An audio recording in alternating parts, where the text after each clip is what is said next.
A central register of imams will also be created. Central register of imams. This is Orwellian. Okay, guys. Maybe if we like actually read the laws, right? So I'm being very skeptical. Okay, I'm just getting like this. Just smells Orwellian to me. Okay, it's just like I'm like tasting this and like yeah, I'm getting like a hint of 1984. Okay, so I don't know. Okay, maybe if you get a lawyer here to go through the laws and be like, hey, it's not that bad. Let's just be skeptical. I'm just telling you that based on what I'm reading right now, this is a nightmare. This seems like a nightmare. Maybe I'm wrong. Okay, but probably not. In the fight against political Islam, God, I hate that word. God, I hate that. I hate that word with passion. Political Islam. That that word needs to die. Like, yes, like, yeah. I went swimming today in wet oceans. I went swimming today in a wet ocean. Okay, in specifically, I didn't like not dry oceans. I picked a wet ocean to swim in today. Okay. In the fight against political Islam, the ideological basis behind it, we are going to create a criminal offense called political Islam in order to be able to move against those who aren't terrorists but are preparing the ground for it, he told reporters after a cabinet meeting. Did you guys just catch what I just read? Because I almost like just glanced through. What? Okay, hold on. Let's one more time, slowly. Okay. In order to be able to move against those who aren't terrorists but preparing the ground of it. What does this mean? This is I'm getting a little bit. You know what? This is also scares me. Okay, this is also scares me because this how do they define this? Okay, again, this is just a red flag. I'm not saying maybe they're defining this very well. Maybe they haven't gone around to defining this. But when vague terms are like this are used, preparing the ground for it, you know what this reminds me of? You know what this reminds me of? Have you guys seen this movie? This movie should be as famous as 1984. Okay, this movie should be as famous as 1984. I think it should be. Okay, if you don't know it, then go watch it. Okay, this is what this reminds me of. Do you guys know what I'm talking? Do you guys know why I'm referring to this?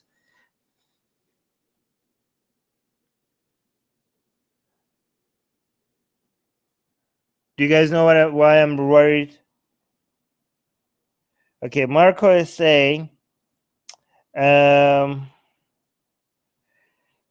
is saying they are going after Islamists, but how they will determine who is beyond me?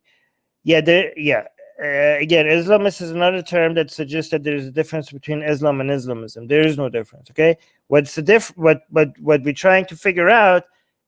Okay, the office. Okay, so here's the thing. Let me help you with this. Okay, some people think I'm trying to separate Muslims from Islam. I'm not. Okay, Islam is the problem. Islam is definitely the problem. The difference is, and I keep saying the vast majority of Muslims are better than Islam. And you guys are thinking like, Armin, how could Islam be dangerous without Muslims?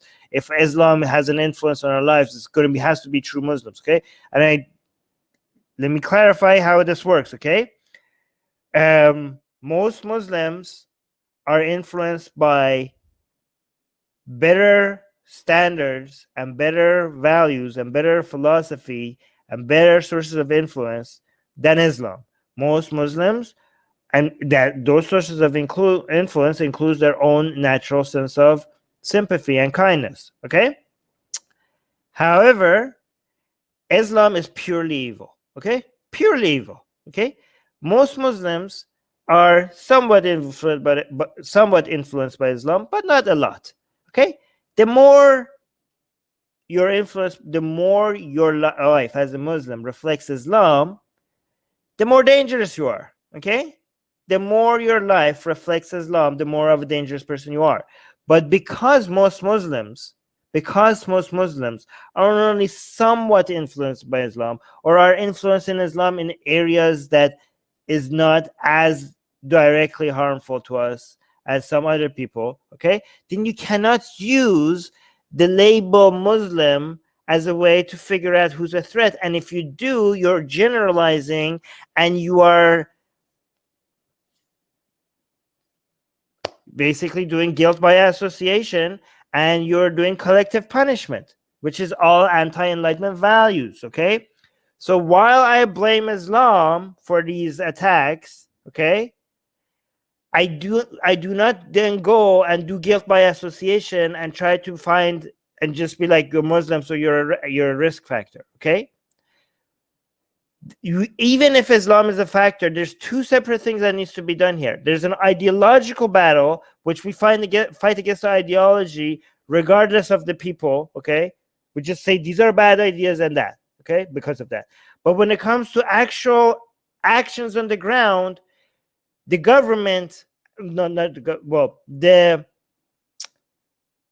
officials on the ground, what do you call the police, the military, or whatever other enforcement, local enforcement, they have to focus on action and crime alone.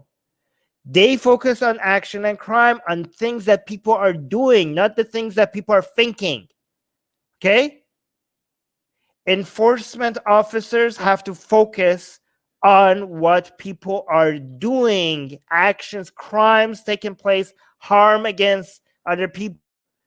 They cannot be thought police. They should not be thought police. We have to be careful if any law enforcement turns into thought police. That's a dangerous precedent to set. We as activists fight ideas without forcing anybody to believe in certain ideas. We tell you what all the government needs to do is just untie our hands, okay? Everyone else is activist. The government role is to let the activists do their work without constantly being worried about being accused of random crap, okay? But local enforcement, they only have to fight against crime actions on the ground, not against how people are thinking. That is dangerous. That's Orwellian. That is going to lead to a lot more problems than what it's going to solve. This is why we're for enlightenment. This is why we have to be careful when enlightenment values are being betrayed in one way. We don't let people turn that into an excuse to betray it in a different way. Sorry, I missed a whole bunch of stuff in the live chat. Marco is being very skeptical today. I like it. Marco saying, I'm wondering seriously because I have no answer myself. There were plenty of good people who were nominally members of the Nazi Party in Germany. So what's the difference? Yeah, so right now there's no nominal members of the Nazi Party, but during World War II, technically most Germans were considered Nazi people. Again, you guys, I hope you guys, Yahtzees, okay? You guys know what I'm talking about, okay? Are we gonna, you could give them some blame for ignoring crimes against humanity or whatever, or like turning a blind eye or stuff, which is the same level of blame I would give to nominal Muslims. But you cannot hold all of Germany, every single German citizen, just because they were nominally Yahtzees at that time. Right now, there's no nominal Yahtzees, whatever. Don't accuse me of saying they're nominal Yahtzees today. But you cannot say all of Germany, every single German citizen, are as guilty as the people who were putting people on trains, okay? You cannot say that, okay? So actually, that's a very good example, okay? During that time, we had nominal Yahtzees, okay? And you cannot blame every single nominal Yahtzees for the crimes of people putting people on train. But you can still hold that ideology responsible.